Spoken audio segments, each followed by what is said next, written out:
Hi and welcome back to my channel. In this video you have the next full week of my Goodreads Choice Awards season vlogs.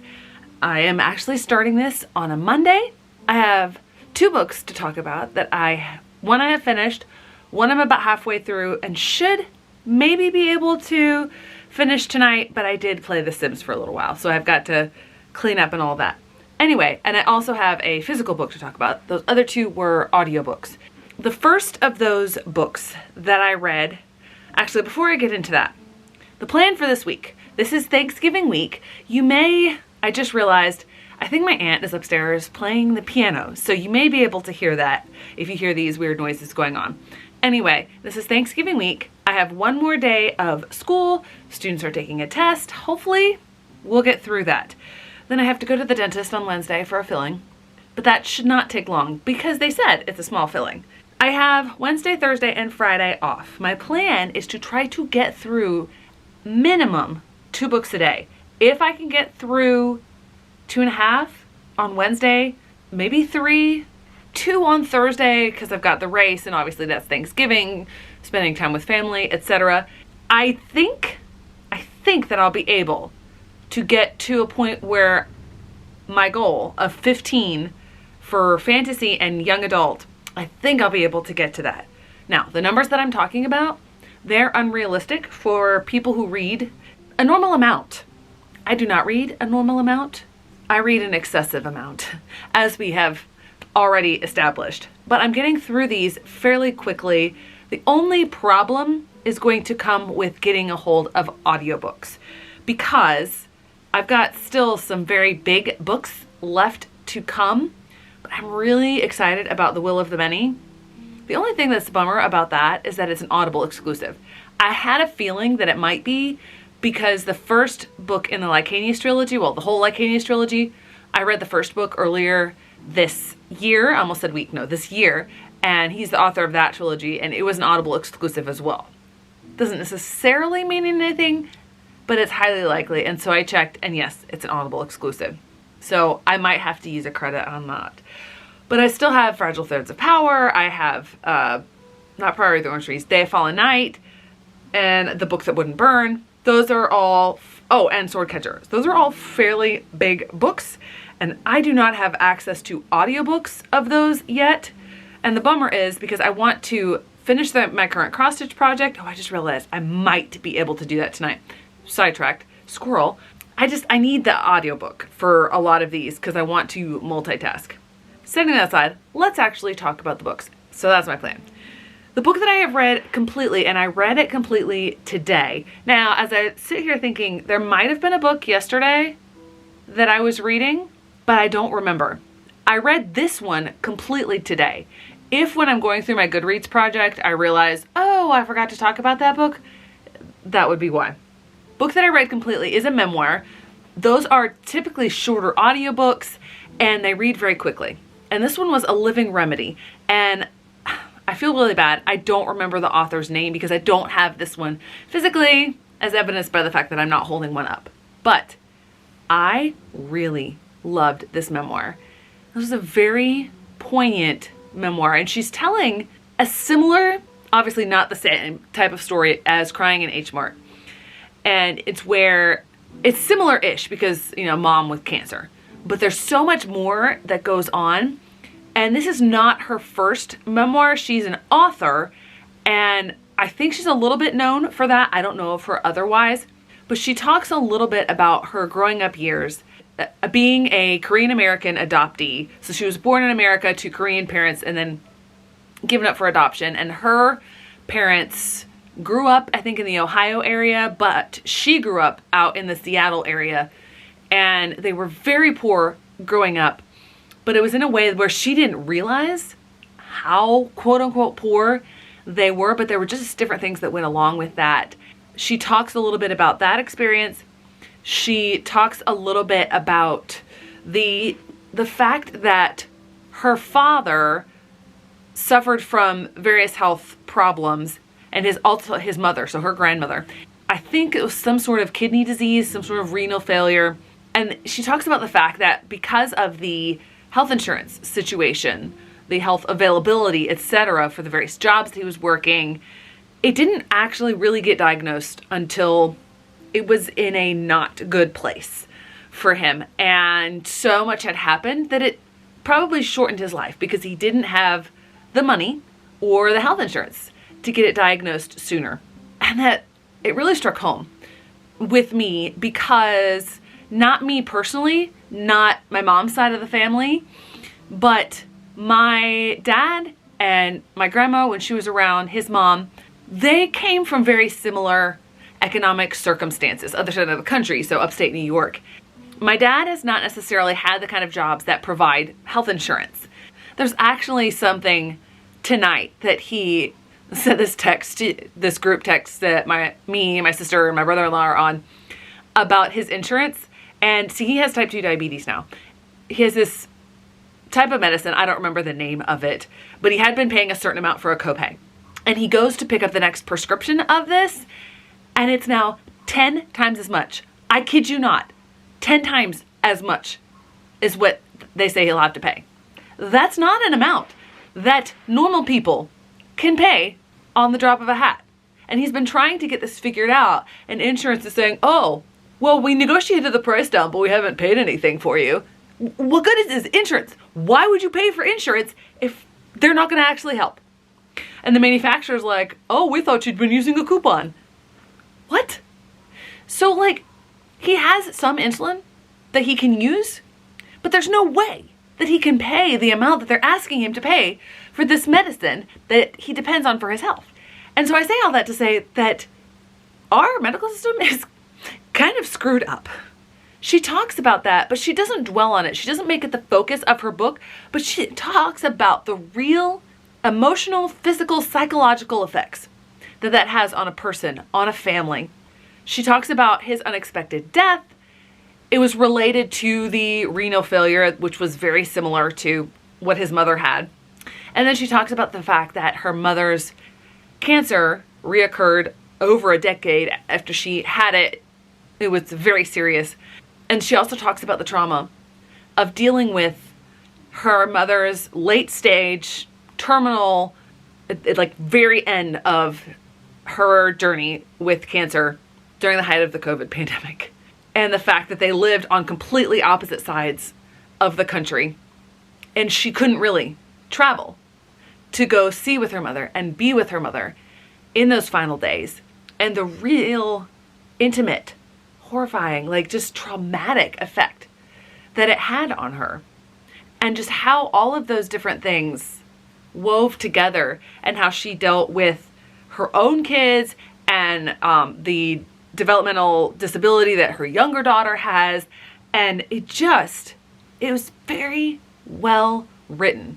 It's not melodramatic. It's not like preachy.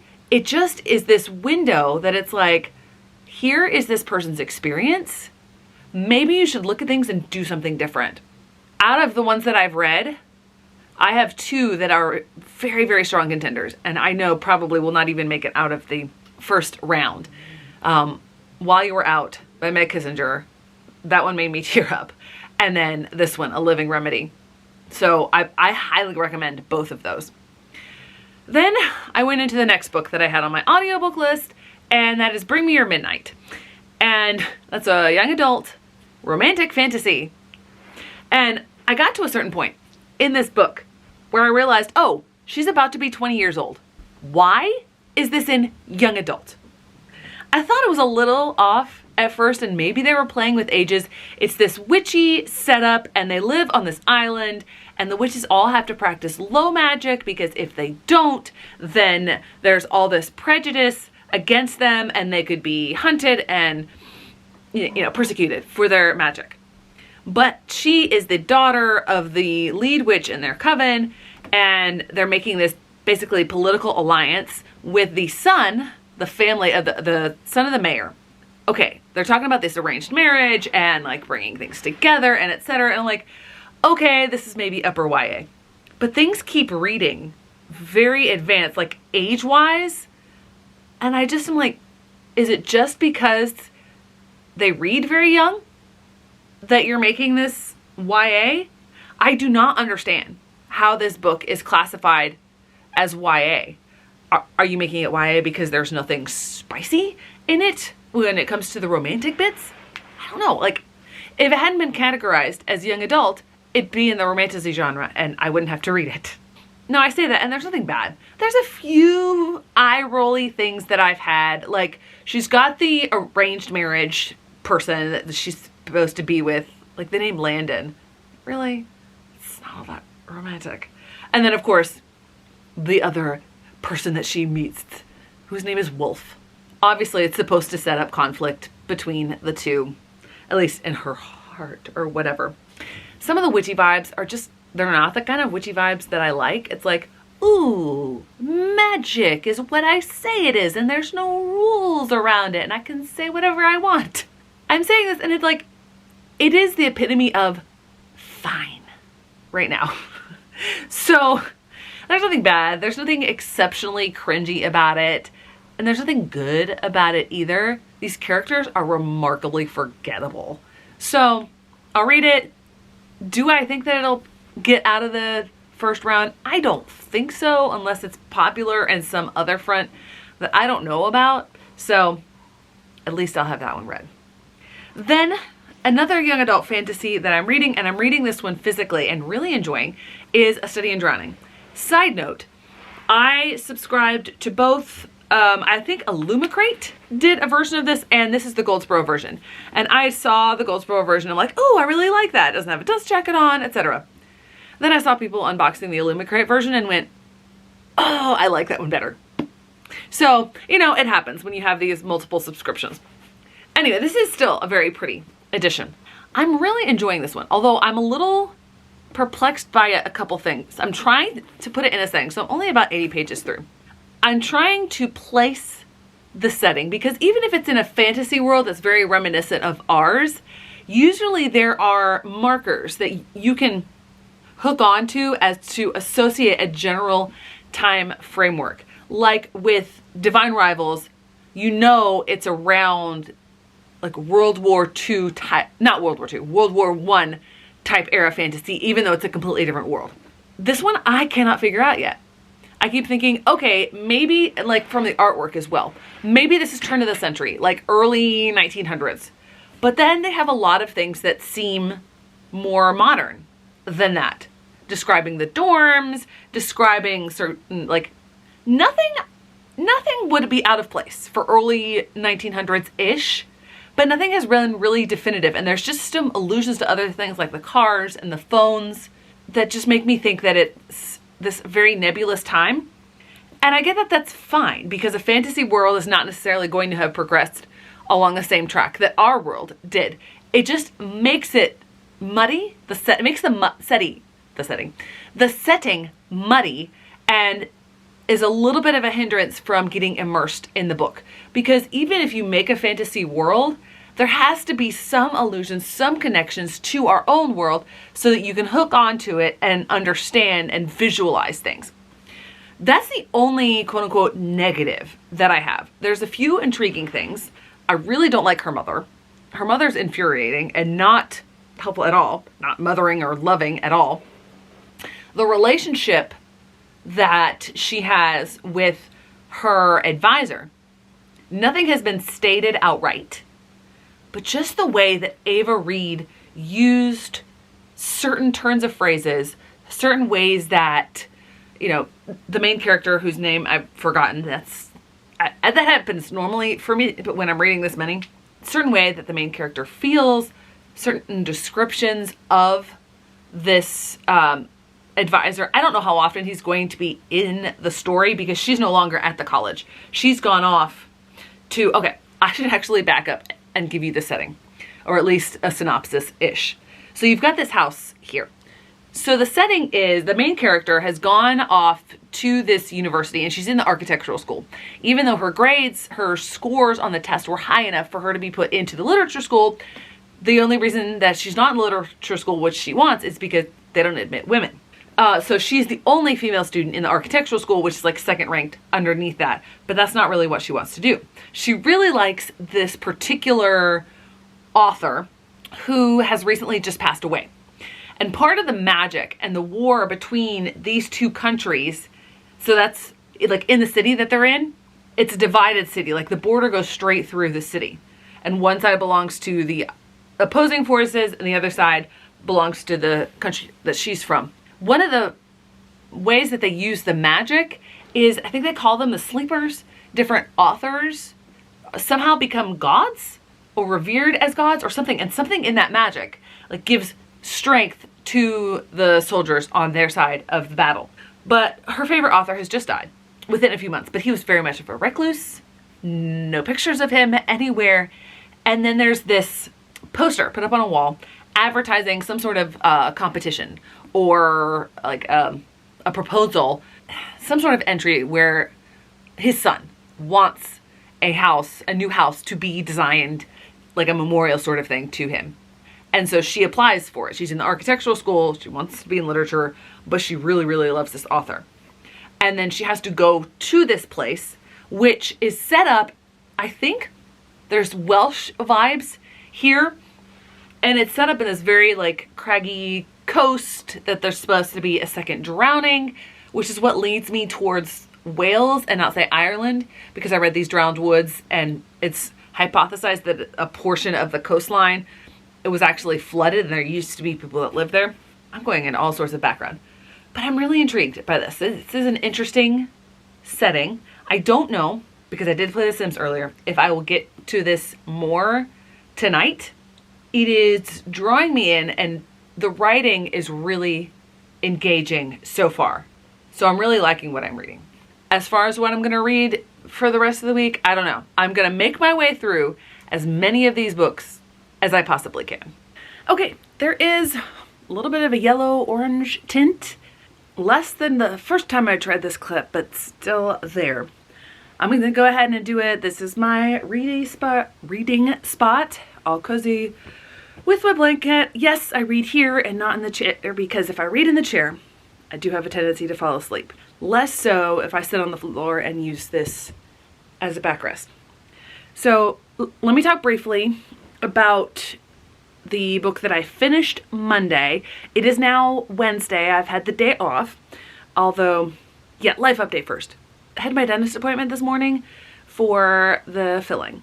It went fine, you know, as fine as a filling can be, but the numbness that he said, like, don't eat for a couple hours. Yeah, the numbness did not wear off until like after 1, and my appointment was at 8. So I was very hungry by the time I ate, and it still is not super comfortable to chew on the right side of my mouth. And it's really annoying because he's like telling me that there was more decay in there and that eventually I might need a root canal. And I'm like, yay, not sure what more I can do. Thanks, high maintenance teeth. The book that I finished on Monday was Bring Me Your Midnight by Rachel Griffin. So it was fine. Fine to not so great. There were points in the book where I'm thinking, yay, this starts a series. And then we get closer and closer and like things are wrapping up-ish. And when we got to the part where the actual plot wraps up, I'm like, you handled it that quickly? One scene, one discussion, basically, and magically fixed. Oh yeah, the plot wasn't the main point of the book. It was the overwhelming romance that the two main characters felt for each other instantly. No, it was not the book for me. It was fine. The writing was fine. The believability of the plot, no, the plot was just there as a way to push forward the relationship. And then it felt like at the end, she realizes, oh, I might need to wrap up this whole plot thing in this book. Not one of the better ones. Then I started it just barely on Monday, finished it yesterday, although very early in the morning because I'm like, oh, I'm going to stay up. No, that was a bad idea. So I ended up going to bed. But that book was Fell Hard Huntsman by Chloe Gong. This is really long. Honestly, I don't think it needs to be this long. It's not that any part of it was bad. I just feel like it was just too much. And I still stand by what I've said before about this book, and that's I love her use of a historical setting that not a lot of people know about or talk about, and that is the conflict between the nationalists and the communists in China during the 1930s, and then the temporary ceasefire basically between those two sides when Japan invaded. And then eventually Japan controlled much of China through World War II, and then, they lost. And then the fighting resumed again. But this is set in, I think she said 1932. And I really enjoy getting to look at that perspective and seeing the different sides, because you have people on both sides, siblings on both sides, working as agents undercover. I think that was a good idea, but there was so much back and forth and so much focus on the three main couples, basically. Each person in a couple was a sibling. There's two brothers, Orion, Oliver, and then a sister, Phoebe. And then you have two sisters, Celia and Rosalind, and someone else, Silas. And because it's been since last year, reading Foul Lady Fortune, I don't remember how Silas is connected. Somehow he's connected in this. But those are basically the three couples. Oh, okay. And there are some things that happen. There's some twists and turns with the history that was like, oh, cool, I like this part of the plot. But again, I think that the plot ended up taking a little bit of a backseat to all of the relationships, which can be fine. And Chloe Gong does a decent job with that. This one just didn't live up to Foul Lady Fortune or Immortal Longings earlier this year. I still enjoyed it though, and it just barely squeaked out a 4 star, so will be staying part of my collection. As I started reading that, I was not remembering some things, but as I got into it, I remembered more. But that's more of a consequence of me reading so many books, not the book itself. And then I have started The Scarlet Veil. I do not have a physical copy of that. That is the Shelby Mahurin book. This is a follow-up series to I don't even remember the name of the series, of Blood and Honey, God and Monsters. I don't remember the name of the previous series, but the third one was on last year's list, so that's why I read the series last year, and it was fine. It was way more romantic than I prefer, and it had one of my least favorite tropes ever at the end of the second book, and I was just over it by then. But I'm like, I'm this far into it, I'm just gonna plug it. And when I looked at The Scarlet Veil, I'm like, do I not read it? Because I didn't DNF the series. Oh, okay, I'll go ahead and read it. And so far, again, fine.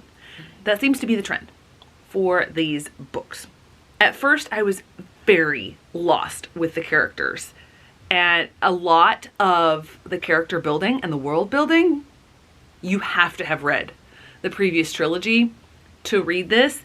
I'm glad that I've read the previous trilogy, because if I had attempted just to pick this one up, I would have been so lost. I would not have understood basically anything that's happening, because it picks up fairly soon after the resolution of the previous series. It involves a character who was in a relationship with the male love interest in the first, and she is the main character in this book. But now we have gone to a completely different part of the world, and there's vampires involved. Vampires are not my favorite mythical creature, but so far it's not bothering me that much. And we shall see. Again, I think this is going to end up a mid book. There's going to be a lot of mid books, I think, but I hope for a few more standouts. And then the book that I've been reading physically is A Study in Drowning, and I'm very confused at some of the things that are happening. When I read the first 80 pages, I was really hooked. I was really immersed. I thought that Ava Reed was doing a really good job with it. I still think there's enough academia in here, even when they're not at the school, to consider this somewhat dark academia. But there's some interesting things done with at least one of the characters that just is a little jarring, because he has some reactions that just seem out of left field from what little has been established of that character thus far.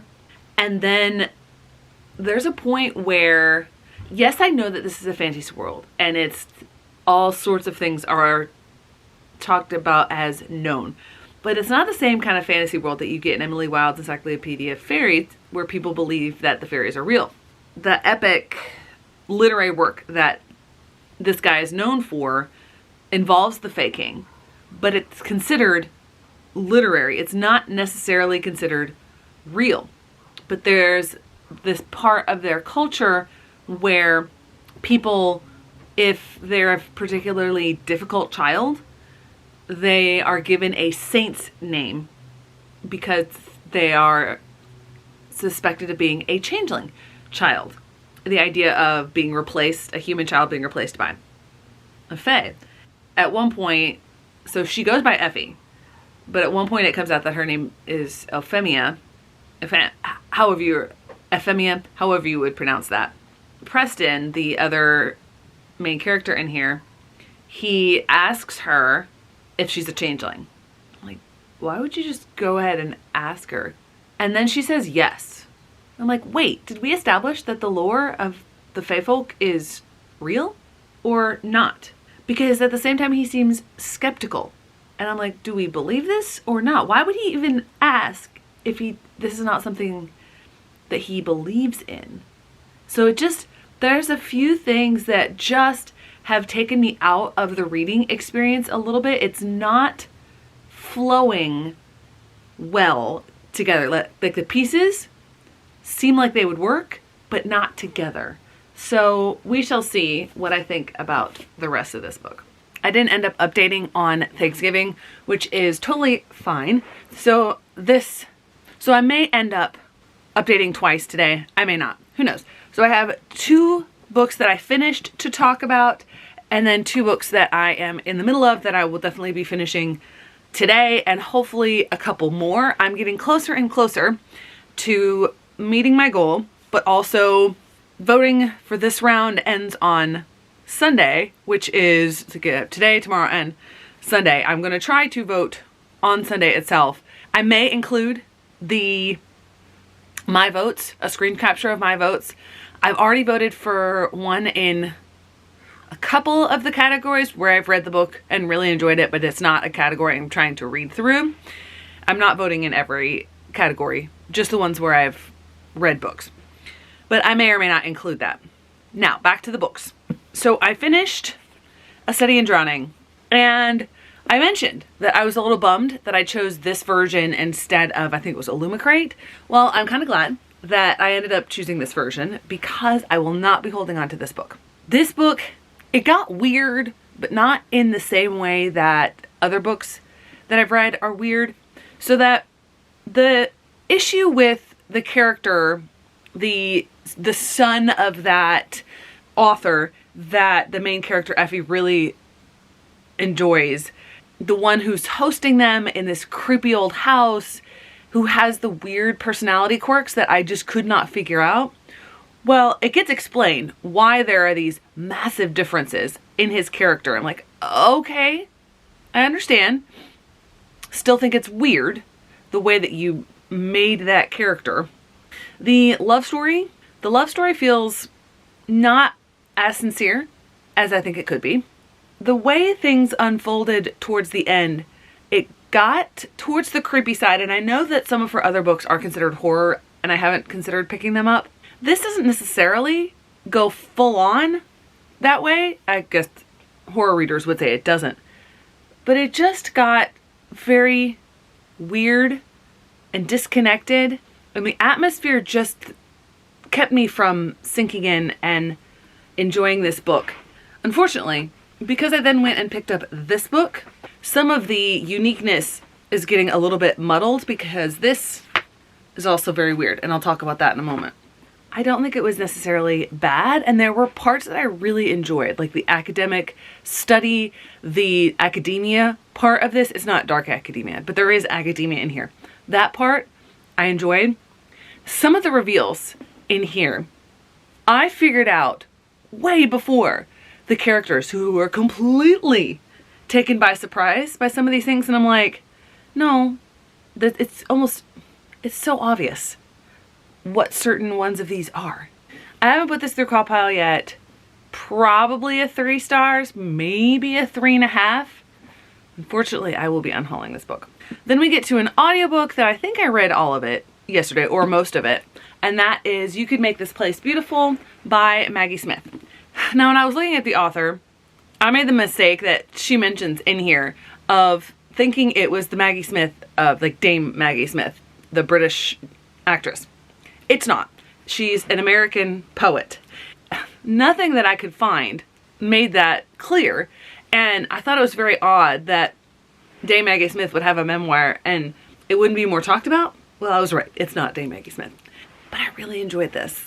And enjoy is an interesting word to say because in this, Smith talks about a lot of really hard stuff. She talks about, I mean, most of it is different snippets from her life that deal with her incredibly heartbreaking divorce.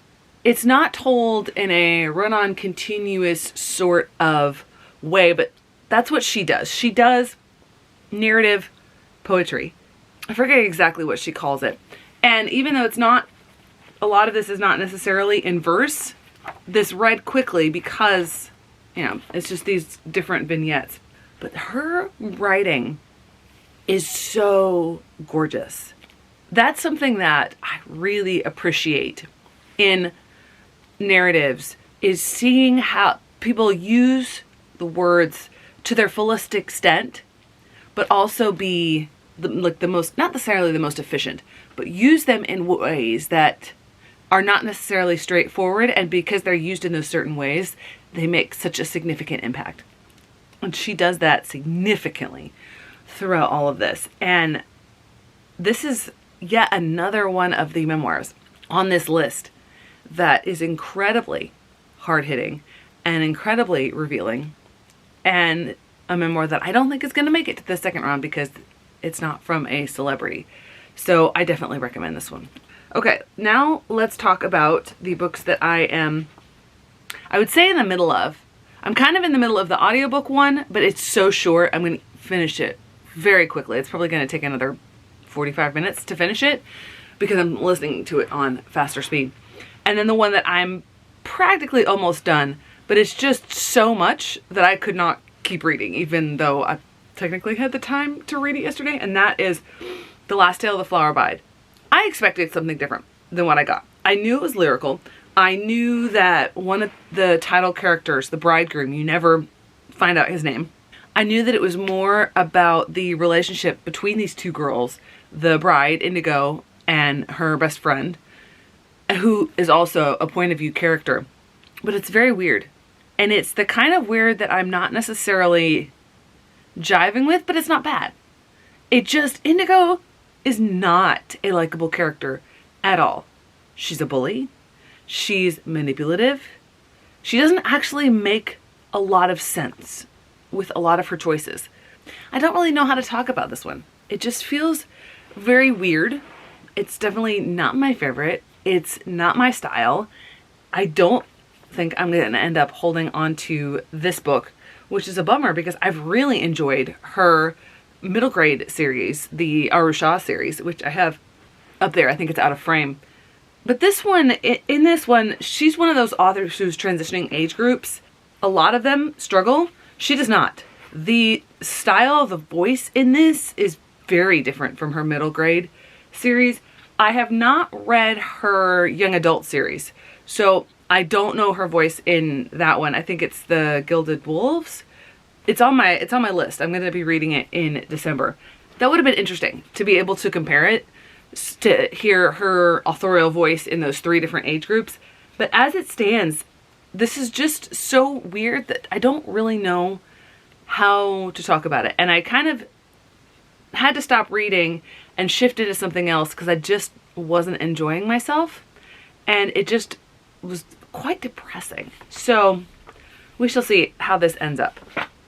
The audiobook that I am reading right now is Love, Pamela. This is one that I'm pretty sure is going to make the next round because celebrity.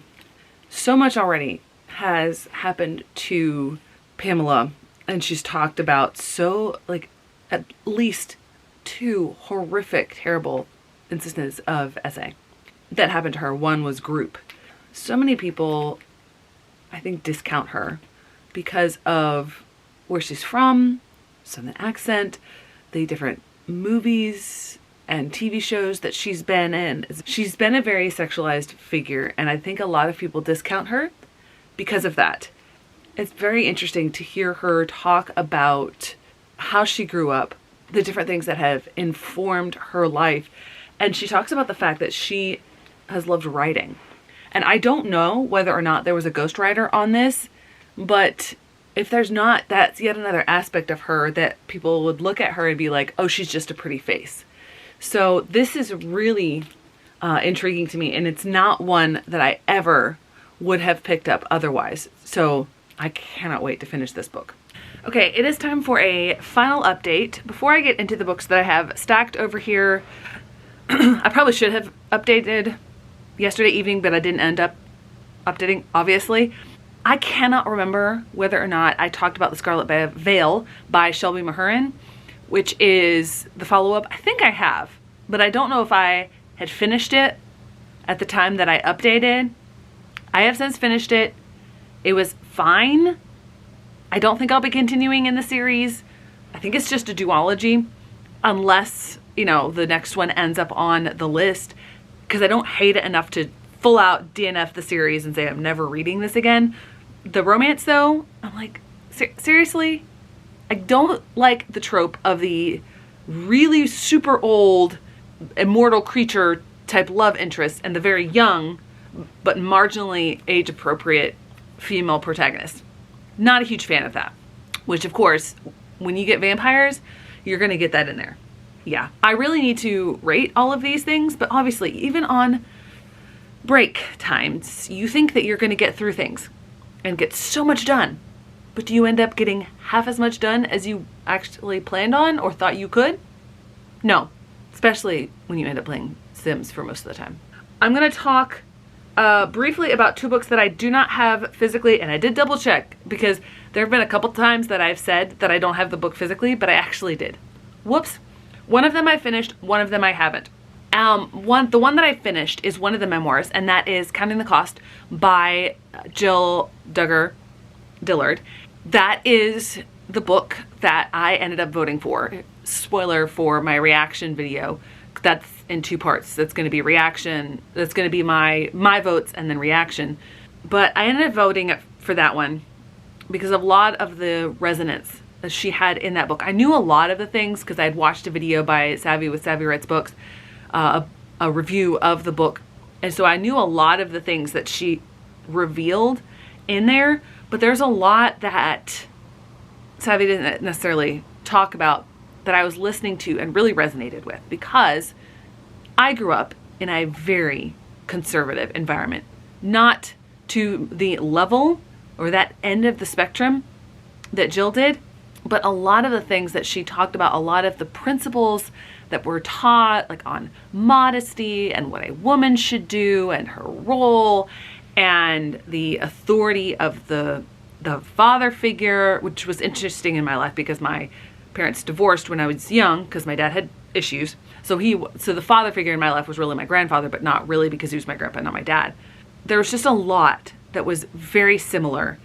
And I've noticed that a lot of people that I grew up with that are emerging as fully fledged adults into the world, we're taking what we were taught as kids. We are applying it to our lives and then holding those accountable who taught us those very things when they do something that's different than what they taught us. And then those people go off the rail and react against it. And we're like, wait a second, you taught us that this was the right thing and we're holding you accountable to it.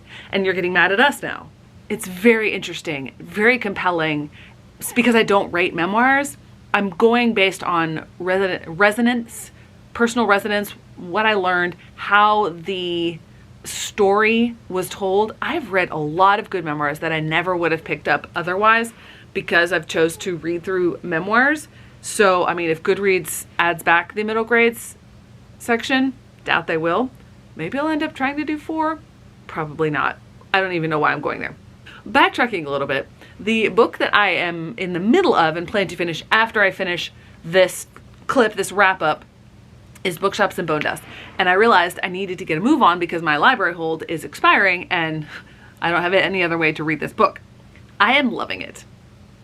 I love cozy fantasy, and this is slightly less quote unquote cozy, but still cozy. And I'm liking it more than Legends and Lattes. And I loved Legends and Lattes. So I don't even care that this is a prequel, that I know that Viv goes back to fighting. The setup in this is that she is injured, laid up, needs to recuperate. And she's in this small town, and she's met this bookshop owner and has started to read things like, what is reading? Why is this important? And I'm really liking it, and I love the characters. They're different than Legends and Lattes, obviously, but they've still got their own cozy quirks. And so I'm really enjoying that. And so I'll be finishing that soon. Now to the books that I have finished. Well, one I am in the middle of. Let's start with Last Tale of the Flower Bride. This one's getting on hold. And I hate that because I love Roshni Chokchi's voice, her middle grade voice. I've read that series. I think I talked about this before. Ultimately, this does not end up working for me. I don't know anything that's going on. Everything's uncertain and wibbly wobbly and ethereal. That's not the vibe for me. She does that vibe, that atmosphere very well. Like, atmosphere is still going to be rated really high for this one, but I never really was able to empathize with any of these characters. And then we get to the reveal at the end, and I'm just like, you did it again. There was another book that I read where a reveal is made and it completely changes one of the characters in the story and makes them less sympathetic. And I think it did that again in this one. I hate it. I hate the fact that I'm unhauling this book, but I'm kind of glad that I have the Book of the Month version and not the gorgeous Fairy Loot adult version. I didn't start my subscription until the month after that one came out, I think. The next one that I finished this one on audiobook is Love, Pamela.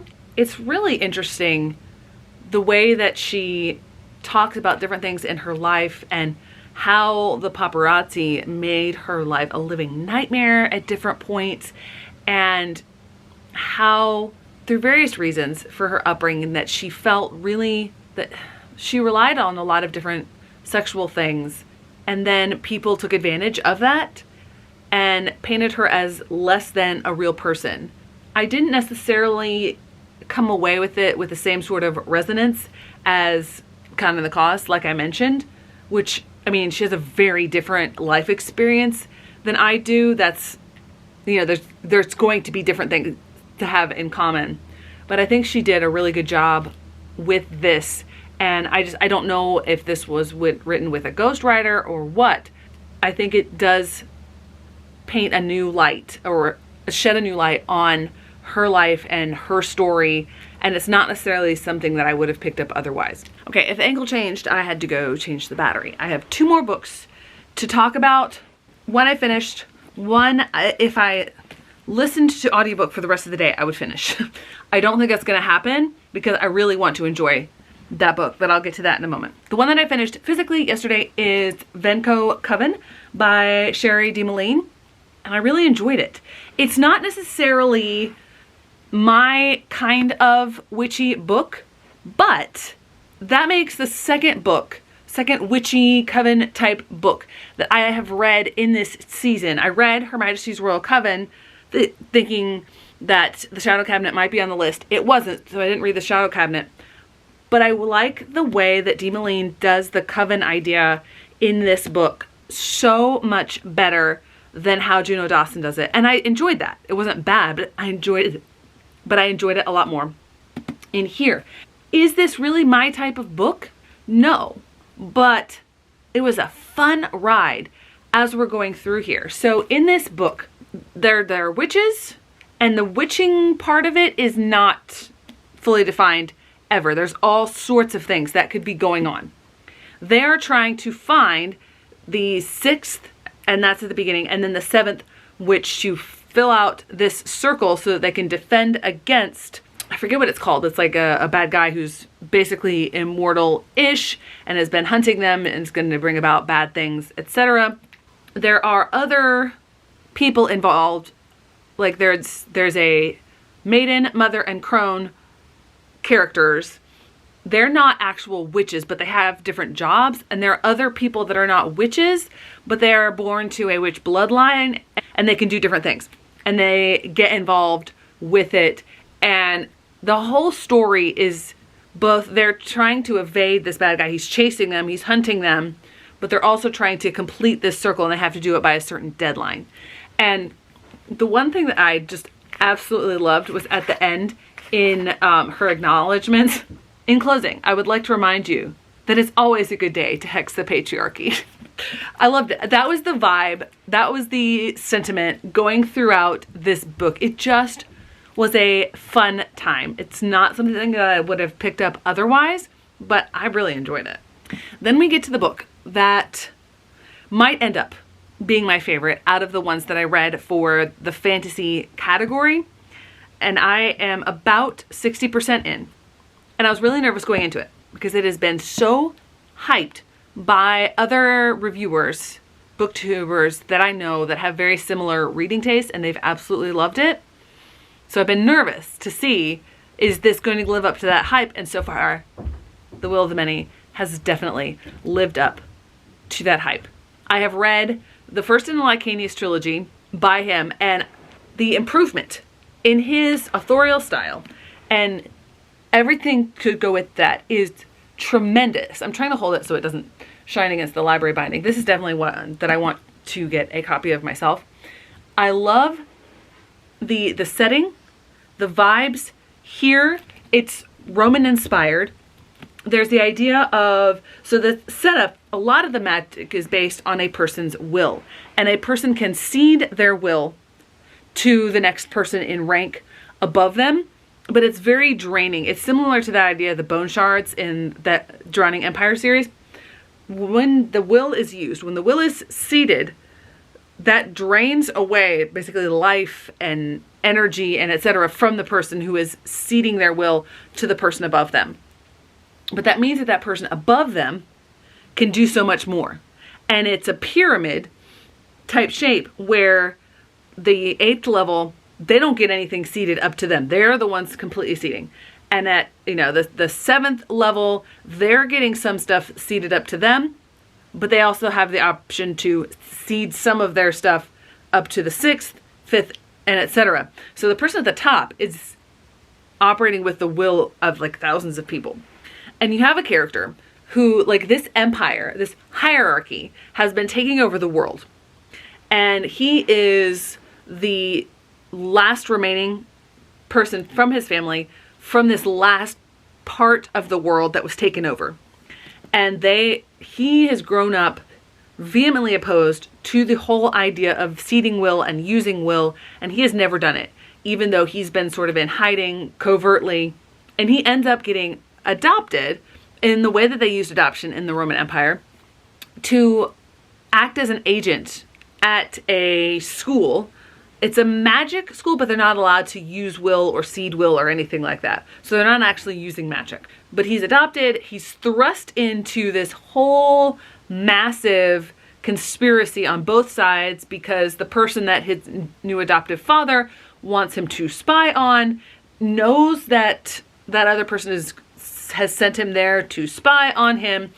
There's so much going on. The political machinations here are intense. There's so much going on, and just certain reveals and the way certain characters act. Like this character that Another Connection was just made, and I'm like, I like her. I really like her. And I know that there's going to be more revealed and like what's really going on here, but this is just really compelling. You don't even get to the school until you're 25% into the book. So there's so much jam-packed into this book, and I am really enjoying it. Okay, so I've read a lot of books this week, as I had hoped, as I had planned. I have a stack of books here. It does not include Counting the Cost or The Scarlet Veil. And I'm also not going to hold up The Will of the Many because that would just be too much, because this pile is already very big. I've read a total of 11 books this week, and I haven't read as much as I planned. What does that say about me? I'm not really sure. Maybe that I am mildly obsessed with reading? Yeah, let's go with that. Thanks so much for watching. I hope to see you in the next one.